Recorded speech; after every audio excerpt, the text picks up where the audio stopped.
नमस्कार, मैं रवीश कुमार। फर्ज कीजिए कि आपका दाखिला एक सरकारी मेडिकल कॉलेज में होता है।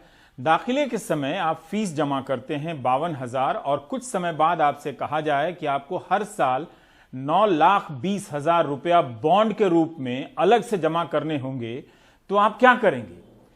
इसके साथ साथ फीस को 52,000 से बढ़ाकर 80,000 कर दिया जाए तो आप क्या करेंगे?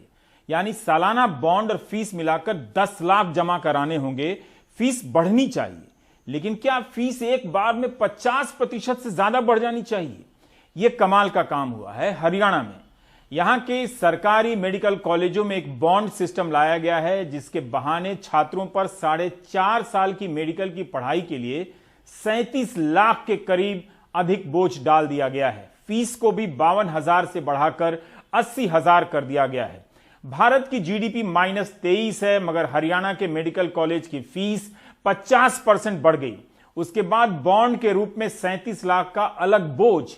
अब नए दाखिला लेने वाले छात्रों के ऊपर 52,000 की जगह 40 लाख का बोझ। मुझे तो यकीन नहीं हो रहा कि हरियाणा सरकार के चिकित्सा शिक्षा एवं प्रशिक्षण विभाग ने 6 नवंबर को एक ऐसी अधिसूचना जारी कर दी है।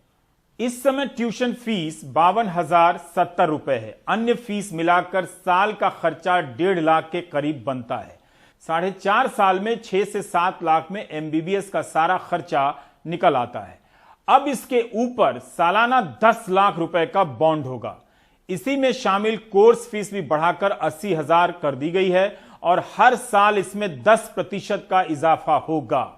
अब हर छात्र को एमबीबीएस करने में 44 लाख से ऊपर का खर्चा आएगा हरियाणा के सरकारी मेडिकल कॉलेज में। सरकार इमोशनल अत्याचार कर रही है या फाइनेंशियल अत्याचार कर रही है? अगर हरियाणा सरकार इस फैसले पर अड़ी रही तो कोई गरीब छात्र, साधारण परिवार का छात्र डॉक्टरी नहीं पढ़ पाएगा। मिडिल क्लास की छात्रा भी डॉक्टरी नहीं पढ़ पाएगी। 4.5 साल की मेडिकल की पढ़ाई का खर्चा ही 6 लाख से अधिक है। उसके ऊपर 9,20,000 का बॉन्ड साल का।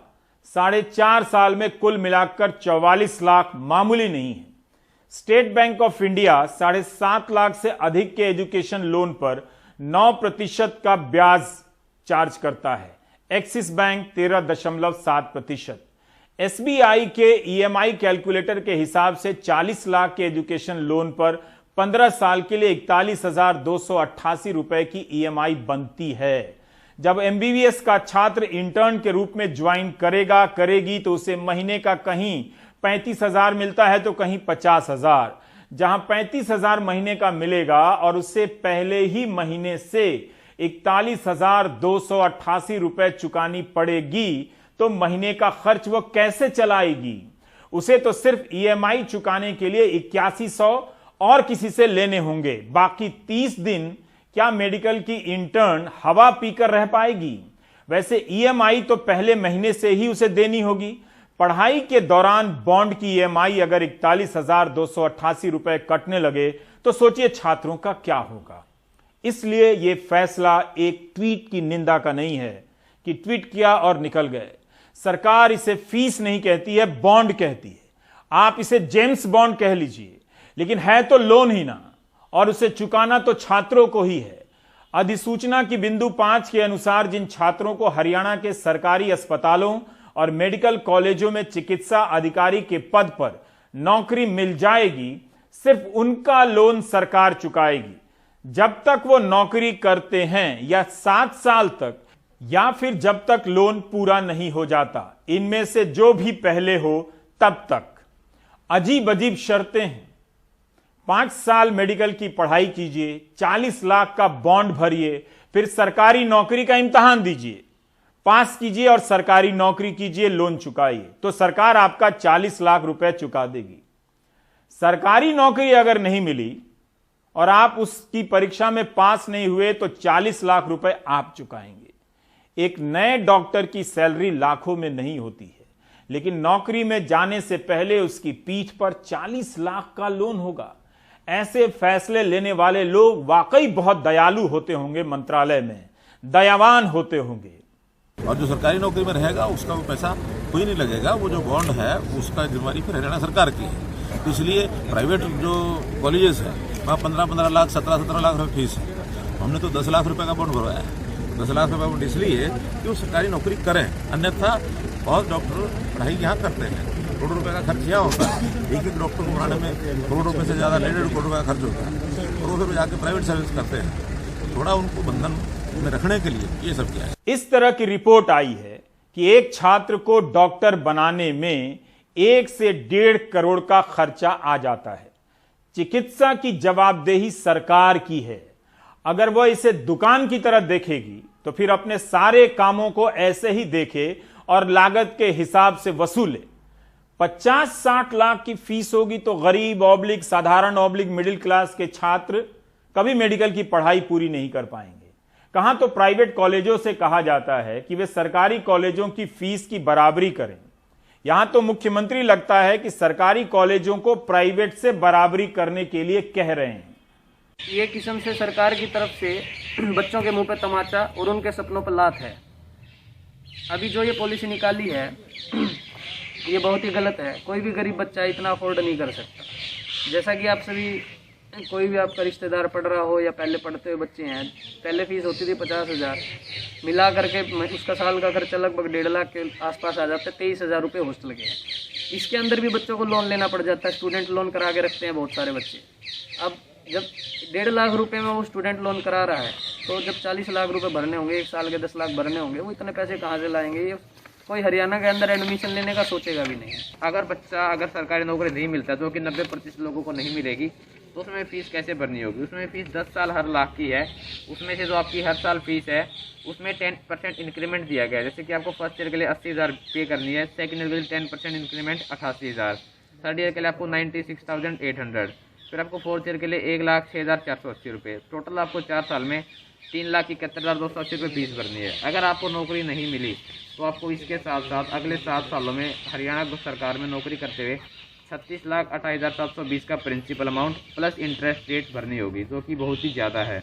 हरियाणा सरकार की अधिसूचना में नहीं लिखा है कि हरियाणा सरकार हर साल डॉक्टरों की वैकेंसी निकालेगी ही। जितने डॉक्टर पढ़कर निकलेंगे उतनी वैकेंसी निकलेगी। जब वह खुद कम वैकेंसी निकालेगी तो वह इस तरह के नियम सभी छात्रों पर कैसे थोप सकती है? 5 सरकारी मेडिकल कॉलेज हैं हरियाणा में, 4 प्राइवेट कॉलेज हैं। इस तरह से हरियाणा में हर साल 1500 छात्र एमबीबीएस की पढ़ाई कर निकलते हैं। सरकार की वैकेंसी का हाल यह है कि 3-4 साल में एक बार आती है। कभी 100 डॉक्टर की वैकेंसी आती है, कभी 200। जब सरकार खुद ही नौकरी की गारंटी नहीं कर रही है तो 7 साल सरकारी नौकरी की शर्त पर 40 लाख का लोन बॉन्ड कैसे लाद सकती है? हरियाणा सरकार ने अपनी अधिसूचना के बिंदु क्रमांक 9 में यह स्पष्ट कर दिया है कि राज्य सरकार के लिए यह आवश्यक या बाध्य नहीं है कि वे सभी एमबीबीएस स्नातकों को रोजगार प्रदान करे। सरकार ने इस पॉलिसी में अपने बचाव के लिए यह साफ कर दिया है कि जो भी एमबीबीएस ग्रेजुएट होंगे उनको रोजगार देना प्रदेश सरकार की जिम्मेदारी नहीं होगी। उनको रोजगार उसी तरह लेना पड़ेगा जिस तरह हर सामान्य अभ्यर्थी लेता है। ये जो पॉलिसी आई है इसमें अब जिन बच्चों के अच्छे मार्क्स आए हैं 600, 640, 650, जो अच्छे रैंक वाले बच्चे हैं वो लोग हरियाणा में एडमिशन लेने के लिए सोचेंगे भी नहीं, क्योंकि उनको पता है कि 40 लाख रुपए उनको भरने पड़ सकते हैं। साथ में सरकार नौकरी की कोई गारंटी नहीं दे रही है। तो हमें सरकार से ये पूछना चाहिए कि अगर आगे सरकार नौकरी नहीं दे पाएगी तो जो भी बच्चे मध्यम परिवार से आएंगे तो उनके लिए पैसे कौन भरेगा, या वो कैसे पैसे भर पाएंगे आगे के लिए? नीट की परीक्षा का रिजल्ट आता है तो मीडिया में कहानी चलती है, फला गरीब का बच्चा नीट पास कर गया। अच्छी बात भी है, वो पास तो कर गया, लेकिन कहानी तो अब निकलनी चाहिए कि वो 50 लाख की फीस कहां से देगा। क्या वो गरीब बच्चा 40 लाख का लोन ले सकता है? वो गरीबी से मेडिकल कॉलेज में प्रवेश कर रहा है डॉक्टर बनने के लिए, और जब निकलेगा तो उसकी पीठ पर 40,000 रुपए महीने की ईएमआई। आप समझ पा रहे हैं कि इस फैसले का क्या असर होने वाला है। ठीक है कि मिडिल क्लास गोदी मीडिया के नेशनल सिलेबस और व्हाट्सएप यूनिवर्सिटी में नेहरू के मुसलमान होने वाली मीम को देखकर मगन है, लेकिन क्या उसे इस बात की सजा दी जा सकती है कि उसके बच्चों की पीठ पर 40 लाख का लोन सरकार ही लाद दे? अगर आप इस अध्यादेश को पढ़ेंगे, इसमें लोन लेने की सुविधा दे रहे हैं, नौकरी की सुविधा नहीं दे रहे। Employment is not guaranteed.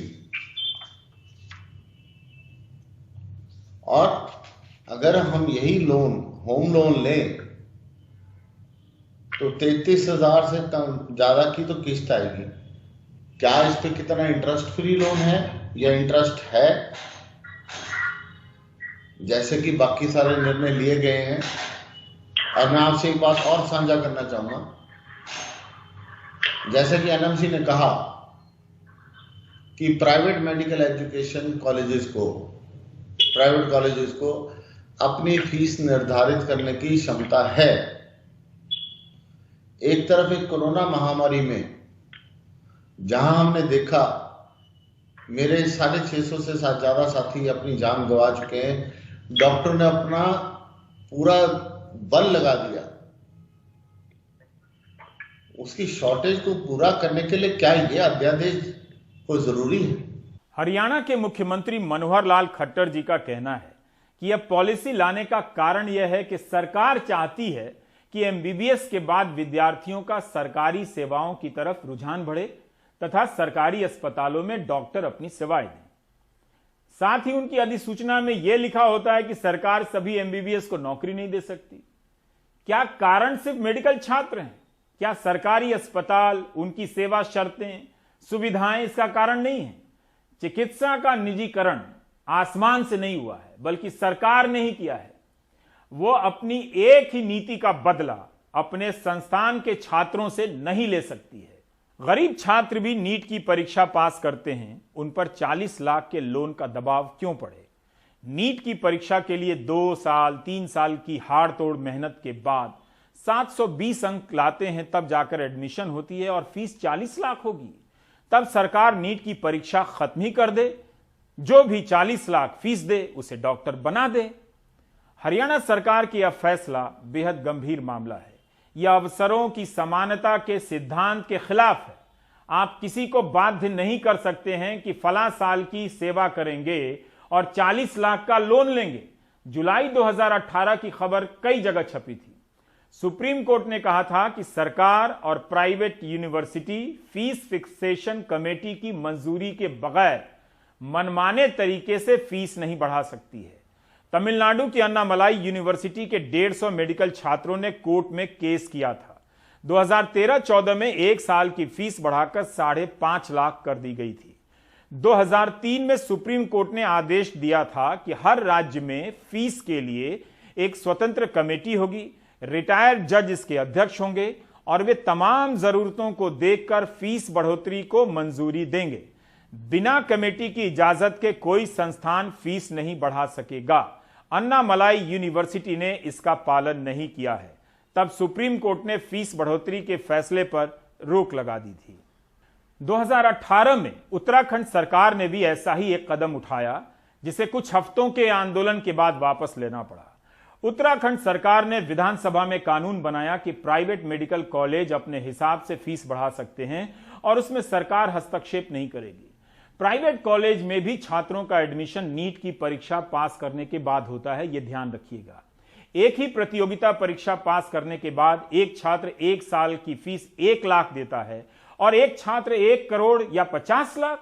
हर तरफ से अवसर की समानता की धज्जियां उड़ती हैं नीट की परीक्षा के कारण। हमने उत्तराखंड के इस फैसले को लेकर कई दिनों तक प्राइम टाइम में अभियान चलाया था। सरकार को यह फैसला वापस लेना पड़ा। हरियाणा सरकार ने तो 50% की वृद्धि की है। उत्तराखंड की बीजेपी सरकार के फैसले से वहां के 3 प्राइवेट कॉलेजों ने 400% की वृद्धि की थी। 400, 650 छात्रों की सांसें अटक गई थी। कई दिनों से 3 प्राइवेट मेडिकल कॉलेज के 650 छात्र धरने पर बैठे थे, क्योंकि वहां एमबीबीएस की पहले साल की फीस 6,70,000 से बढ़ाकर सीधे 23 लाख, दूसरे साल की फीस 7,25,000 से बढ़ाकर 20 लाख और तीसरे साल की फीस 7,36,000 से बढ़ाकर 26 लाख कर दी गई थी। यही नहीं, जो दूसरे साल का छात्र है उसे पहले साल की बैलेंस राशि भी देनी थी। इस तरह दूसरे साल के छात्र को 31 मई तक 40 लाख रुपए से ज्यादा देने थे यहां पीजी की फीस 10 लाख से बढ़ाकर 30 लाख कर दी गई थी। ये छात्र अपनी प्रतिभा से प्रतियोगिता परीक्षा पास कर आए हैं। इतनी फीस उनके बस की बात नहीं। इनके माँ बाप नौकरी पेशा लोग हैं, कोई टीचर है, कोई तृतीय श्रेणी के कर्मचारी भी हैं। इन माँ बाप को कुछ समझ नहीं आ रहा था। मुख्यमंत्री ने अपनी पहली प्रतिक्रिया में फीस वृद्धि को सही ठहराया था, क्योंकि यह उन्हीं के कैबिनेट का फैसला था। अच्छी बात है कि उन्हें अपने फैसले का अमानवीय असर जल्दी दिख गया और उसे वापस लेने का उन्होंने ऐलान किया। उम्मीद है आने वाले समय में प्रबंधन की तरफ से ऐसी कोई चालाकी नहीं की जाएगी। गुरु राम राय मेडिकल कॉलेज के ट्रस्टी का भी शुक्रिया अदा करना चाहिए। प्राइम टाइम के लगातार दिखाते रहने से छात्र 40 लाख रुपए देने से बच गए। आप चाहें तो उस बैच के 650 मेडिकल छात्रों से पूछ सकते हैं, उन्होंने भी आंदोलन किया था। बॉन्ड की व्यवस्था को लेकर एक बार सोचने की जरूरत है। द वायर की एक रिपोर्ट है, महाराष्ट्र में भी एमबीबीएस, एमडी, एमएस, डिप्लोमा और सुपर स्पेशलिटी के 4883 छात्रों से बॉन्ड भराया जाता है। रिपोर्ट के अनुसार सिर्फ इस बॉन्ड का ही अपने आप में 14 अरब रुपए का कारोबार है। छात्रों को 1 साल की सरकारी अस्पताल की नौकरी करनी होती है। सीएजी ने 2009-10 के साल की ऑडिट की थी। उसके अनुसार 90% छात्र बॉन्ड भरने के बाद भी नौकरी नहीं करते हैं। बॉन्ड का बोझ फिर क्यों लादा जाता है? क्या इसके बगैर कोई सरकारी अस्पताल में काम नहीं करेगा? फिलीपींस में हजारों छात्र मेडिकल की पढ़ाई करते हैं। यहां 5 साल की फीस भारतीय रुपए में कुल 17 से 18 लाख रुपए है। जब इतने कम में मनीला में कोई डॉक्टरी पढ़ सकता है तो भारत में क्यों नहीं? आखिर बड़ी संख्या में छात्र भारतीय रुपया लेकर बाहर क्यों जा रहे हैं? भारत की प्रतिभा और पैसा दोनों बाहर जा रहा है। वहां बिना डोनेशन और बिना बॉन्ड के एडमिशन होता है। जरूर इसके लिए छात्रों को पहले भारत में नीट की परीक्षा पास करनी होती है और फिर पास किए हुए विद्यार्थियों को फिलीपींस की परीक्षा नेशनल मेडिकल एडमिशन टेस्ट में बैठना होता है, जो साल में 2 बार होती है, मार्च और अक्टूबर में। जब आप फिलीपींस में 17-18 लाख में पढ़ सकते हैं तो भारत में 40 लाख से 1 करोड़ की फीस हो, इसका क्या तुक है? इसी से जुड़ा एक और सवाल है। विदेशों से मेडिकल की पढ़ाई कर हजारों की संख्या में छात्र सरकारी नौकरी के लिए तैयार हैं, लेकिन परवाह किसे है? क्यों बिहार जैसे राज्य में डॉक्टरों के 60% पद खाली हैं? ये हर साल फीस लेने का क्या औचित्य है? 10-10 लाख रुपए जब बच्चे फीस देंगे तो फिर गवर्नमेंट कॉलेज और प्राइवेट कॉलेज में क्या फ़र्क रह जाता है? दूसरा सवाल मेरा केंद्र सरकार से है। केंद्र सरकार ने जब NMC bill, national medical commission bill लेकर आई थी केंद्र सरकार, तो उन्होंने बोला था कि हम जो प्राइवेट मेडिकल कॉलेज की जो 50% सीट है उनकी फ़ीस सरकार तय करेगी। लेकिन अभी तक सरकार ने ऐसा कोई कदम नहीं उठाया, ना ही कोई ड्राफ्ट तय किया।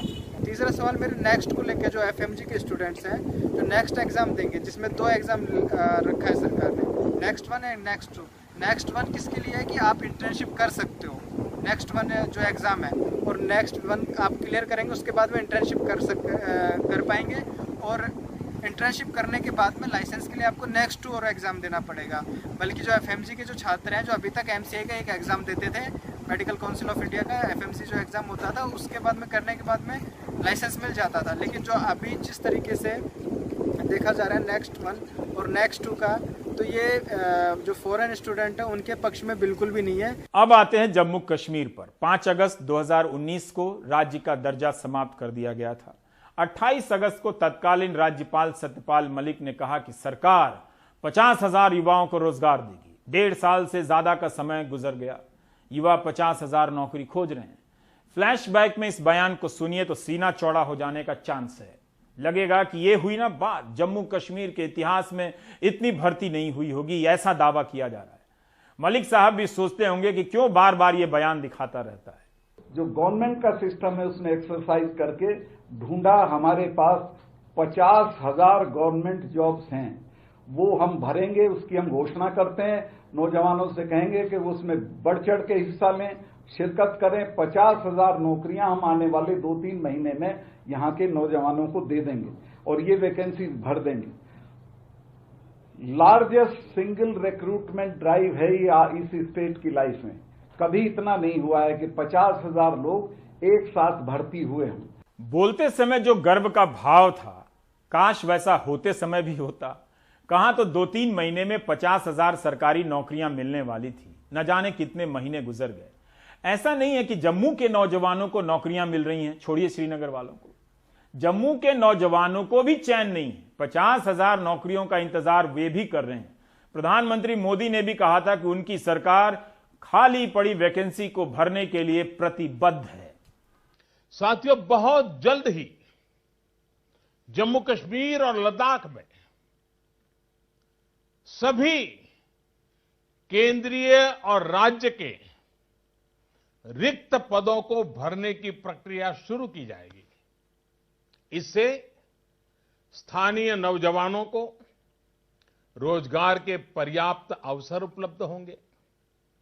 साथ ही केंद्र सरकार की पब्लिक सेक्टर यूनिट्स और प्राइवेट सेक्टर की बड़ी कंपनियों को भी रोजगार के नए अवसर उपलब्ध कराने के लिए प्रोत्साहित किया जाएगा। तो वो प्रतिबद्धता कहां गई? नौकरी देने में तो सरकार का ही प्रचार होता, सरकार ही बता दे कि 50,000 में से कितनी नौकरियां दी गई हैं, अभी तक किस प्रकार की नौकरियां दी गई हैं। मुदासिर अहमद ने वायर में अपनी रिपोर्ट में एक अनाम सरकारी अधिकारी के हवाले से लिखा है कि क्लास 4 और अराजपत्रित कर्मचारियों के 80,000 पद खाली हैं। हमारे सहयोगी नसीर मसूदी ने बताया कि जून में 10,000 पदों की वैकेंसी का विज्ञापन निकला। इसमें से 8,000 पद चतुर्थ श्रेणी के हैं। 6 लाख नौजवानों ने फॉर्म भरे। जून में विज्ञापन निकला था, मगर परीक्षा की तारीख आज तक नहीं निकली। खासकर शोपियान जिला जो बिछड़ रहा है तरक्की के मामले में, यहाँ की यूथ चाहती थी कि इन्हें नौकरियाँ मिलें, इन्हें सरकारी जो दफातर में है वहाँ पे जो वैकेंसीज हो गई हैं पिछले सालों में वो पूरी की जाएंगी। लेकिन इस हवाले से अगर देखा जाए तो गवर्नमेंट की जो आज तक की पॉलिसी रही है वो ठीक नहीं रही है। मैंने भी 5-10 बार फॉर्म भरे हैं काफ़ी डिपार्टमेंट्स में, लेकिन या तो उनका एग्ज़ाम वक्त पर नहीं हुआ या गवर्नमेंट ने बहुत सारे बहाने बनाए जिसकी वजह से वो फार्मर्स या तो अभी पेंडिंग है या अभी उनका एग्ज़ाम नहीं हुआ। डोमिसाइल का मसला हो गया, अब बोल रहे हैं कि जॉब्स मिलेंगे, वो मिलेंगे। रिसेंटली LLB का रिजल्ट नतीजा सामने आ गया, उसमें भी मैक्सिमम परसेंटेज आउटसाइड्स है। जम्मू कश्मीर के बाहर जो लोग हैं वो सिलेक्ट हो गए। कश्मीर के लड़के अभी तक यहाँ पे तो टेंशन डिप्रेशन की वजह से अब सारे या तो ड्रग एडिक्शन हो गए, यहाँ पे सबसे ज़्यादा केसेस यही है, डिप्रेशन की वजह से सुसाइड हो रहे हैं, ऐसे कि जॉब्स ना मिल रहे हैं एंड अनएम्प्लॉयमेंट वजह से यहाँ पे सारे परेशानी है। अब हाल ही में SSB जो उन्होंने जो नोटिफिकेशन जारी किया क्लास 4 के लिए, तो पता नहीं उसका भी क्या होगा। उसके लिए भी बहुत सारे लड़कों ने फार्म भरे, उसका एग्जाम कब होगा ना होगा। तो पिछले बहुत सारे दफातर ऐसे यहाँ पे जिन्होंने क्लास 4 का फार्म भर दिया है, उसके नाम भी कुछ सिलेक्शन हो गई है ना, उनका मेरिट लिस्ट आया है, कुछ भी नहीं हो पाया है। कि अब खुदा ही जाने इस अनएम्प्लॉयमेंट का क्या हल होगा। इस रफ्तार से भर्ती होती रही तो 50,000 भर्तियां होने में कई दशक लग जाएंगे। नौकरी और फीस का मसला हवा हवाई का नहीं है। वाकई इस मसले ने हमारे देश के नौजवानों की सारी खुशियां छीन ली हैं। कुछ लोगों को लगता होगा कि इन्हें लगातार लव जिहाद और पाकिस्तान के नाम पर एक समुदाय के प्रति नफरत में डुबाए रखने से पता नहीं चलेगा कि उनकी उम्र बीत गई और रोजगार नहीं मिला। वो गलत सोच रहे हैं। हमारे युवाओं में पहले जहर भरा गया, फिर उन्हें बेकार कर दिया गया। उनके साथ वाकई बहुत ज्यादा ज्यादती हो रही है। वो अपनी सांप्रदायिकता की कीमत चुका रहे हैं, लेकिन आप देखिए कि वो अपने रोजगार के मुद्दे के लिए लड़ भी रहे हैं। वे भीतर से छिन्न भिन्न हो गए हैं। इन युवाओं से आप नफरत मत कीजिए, इनकी मदद कीजिए, इस तकलीफ से बाहर निकाल लें।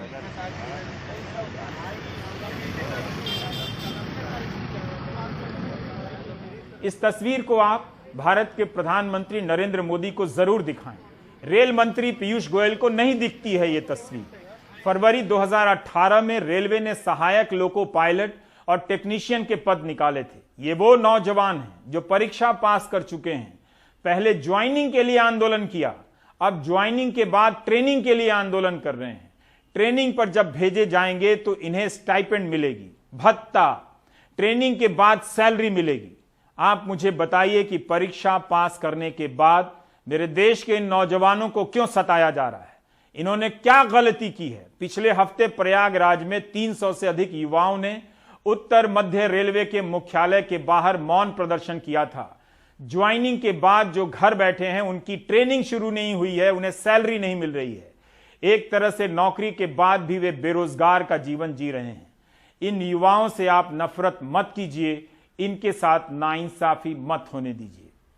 यही नहीं, लखनऊ में आज ग्रामीण विकास पदाधिकारी की परीक्षा पास कर चुके नौजवान सड़क पर उतरे। वो क्यों सड़क पर उतरे? 2018 में इस परीक्षा का विज्ञापन निकला था, परीक्षा पूरी हुई, लेकिन 14 महीने हो गए रिजल्ट को आए, इनकी नियुक्ति नहीं हो रही है। ये परीक्षा पास कर बेरोजगार बैठे हैं 1.5 साल से। क्या आपको नहीं लगता कि इन नौजवानों के साथ कुछ गलत हो रहा है और वो गलत जरूरत से ज्यादा गलत है? देखिए कैसे पुलिस वाले मार रहे हैं। यहाँ पे हम लोग शांति से धरना दे रहे थे, ये मारपीट कर रहे हैं पुलिस वाले। 1-2 महीने की देरी इस देश में समझ में आती है, जहां लोग इंसाफ के नाम पर 20-20 साल जेल में सड़ा दिए जाते हैं। उस देश में इन नौजवानों को परीक्षा पास करने के बाद ज्वाइनिंग के लिए दर्जनों मर्तबा आंदोलन, धरना प्रदर्शन करना पड़ रहा है। पुलिस की तोहमतें सुननी पड़ रही है, कभी कभी लाठियां भी खानी पड़ती होगी। इन नौजवानों के साथ ऐसा क्यों होता है? आप देख रहे हैं प्राइम टाइम, बाकी ब्रेक के बाद।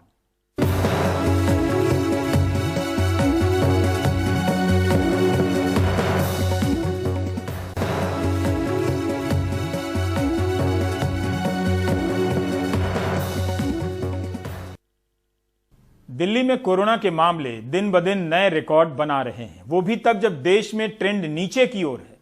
रविवार को दिल्ली में एक दिन में 7,745 नए मामले आए। ये आंकड़ा कितना बड़ा और डरावना है, इसका पता इसी बात से चलता है कि देश के बड़े बड़े राज्यों में रविवार को जितने मामले सामने नहीं आए, उतने अकेले छोटे से शहर दिल्ली में आए।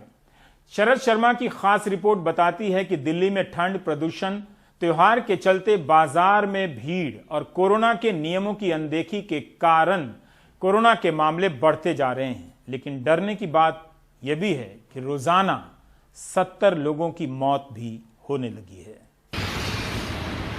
सुबह 9 बजे का वक्त, दिल्ली में प्रदूषण खतरनाक स्तर पर।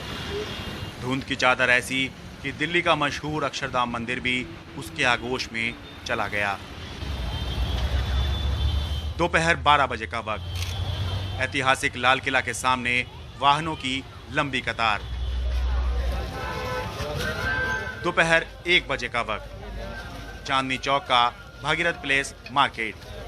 मैं चांदनी चौक की भागीरथ प्लेस मार्केट में हूँ और यहाँ जिस तरह की भीड़ है, जिस तरह की चहल पहल है, इसे देख के मन में दो तरह के ख्याल आ रहे हैं कि मैं आपसे क्या कहूँ। मैं आपसे ये कहूँ कि दिल्ली के बाज़ारों में ऐसी भीड़ की वजह से दिल्ली के अंदर कोरोना के मामले बढ़ रहे होंगे, या फिर दिल्ली के अंदर कोरोना के इतने मामले बढ़ रहे हैं फिर भी दिल्ली के बाज़ारों में इतनी भीड़ है। क्या कहूँ, आप खुद ही फैसला कर लीजिए। भागीरथ प्लेस बिजली के सामान का देश का सबसे बड़ा बाजार है। दिवाली के मौके पर चमचमाती लाइट से पूरा बाजार चमक रहा है। दुकानदार कहते हैं कोरोना की वजह से इस बार काम बहुत कम है। ग्राहक कहते हैं बेशक भीड़ है लेकिन एहतियात भी बरत रहे हैं। भीड़ जो है इस बार ज्यादा है या कम है? पिछली बार कम बहुत कम है, कंट्रोल कर रखा है यहाँ पे। हाँ। भीड़ का कंट्रोल कर रखा है। अच्छा। अभी बहुत कम है, भीड़ भाड़ बहुत ज्यादा है, बहुत ज्यादा है। और लोग बाग जो केयर होनी चाहिए वो केयर भी नहीं कर रहे हैं, अपनी नहीं कर रहे हैं, बिल्कुल भी नहीं। तो यहाँ घुसते हुए डर लग रहा है या फिर बिजनेस है, करना ही है? डर तो लग रहा है मगर बिजनेस है तो करना ही है। डर नहीं लग रहा है? इतनी भीड़ में आ रहे हो आप कोरोना काल में? आप भी तो आ रहे हो, काम है तो आना ही पड़ेगा ना। हाँ, ये बहुत जोर की बात कही आपने। आप भी आ रहे हो। सोशल डिस्टेंसिंग का केयर कर रहे हैं, देन मास्क लगा रहे हैं, सैनिटाइज कर रहे हैं। अच्छा, तो मार्केट में निकलना है, काम तो करना ही है सर। देह से दूरी जैसी बातें तो यहाँ बेमानी है, लेकिन पुलिस मास्क ना लगाने वालों का चालान करती दिखती है। ये जनाब दुकान में बिना मास्क थे, पकड़े गए।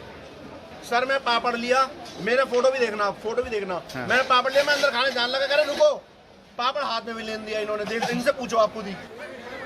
ठंड, त्योहारी मौसम में बाजारों की भीड़, प्रदूषण, नियमों की अनदेखी और मजबूत कॉन्टैक्ट ट्रेसिंग, इन सब का नतीजा ये हुआ कि दिल्ली में पिछले 24 घंटों में 7,745 नए मामले सामने आए हैं, जो अब तक का सबसे बड़ा रिकॉर्ड है। दिल्ली की दैनिक संक्रमण दर यानी पॉजिटिविटी रेट 12 से 15% के बीच है, जबकि देश की दैनिक संक्रमण दर 3 से 5% के बीच है। एक्टिव केस की संख्या 41,857 हो गई है, जो अब तक सबसे ज्यादा है। इस समय दिल्ली में सबसे बड़ी समस्या है कि ज्यादातर प्राइवेट अस्पतालों में आईसीयू बेड नहीं हैं। कुछ सरकारी अस्पतालों में भी आईसीयू बेड की किल्लत देखने को मिल रही है। सरकार का कहना है कि दिल्ली कोरोना की तीसरी पीक से गुजर रहा है। परसों आपने ऐसी उम्मीद जताई थी कि लगभग तीसरी पीक जो है वो हिट कर गई है, अब शायद आगे नहीं बढ़नी चाहिए, लेकिन आपने कल देखा कि नहीं। देखो, हिट करने का मतलब होता है कि जो पीक चलती है लगभग 4-5 दिन 1 हफ्ते तक चलती रहती है, तो अब हम पीक पे चल रहे हैं ऐसा लगता है। वैसे कोरोना के नए मामलों से ज्यादा चिंता और डराने वाली बात यह है कि दिल्ली में इन दिनों रोजाना 70 से ज्यादा लोगों की मौत हो रही है। अब तक दिल्ली में हुई कुल 6,989 मौतों में से 427 पिछले एक हफ्ते में ही हुई हैं। दिल्ली से शरद शर्मा, एनडीटीवी इंडिया। आपको सिर्फ 3 काम करने हैं। 2 व्यक्तियों के बीच 6 फीट की दूरी होनी चाहिए। हाथ आप लगातार साफ करते रहें, धोते रहें साबुन से, और मास्क जब लगाएं तो नाक को ढकें। इन 3 अनुशासन के इन 3 नियमों से आप कोरोना से लड़ सकते हैं, खुद को बचा सकते हैं। इसका ख्याल रखिएगा।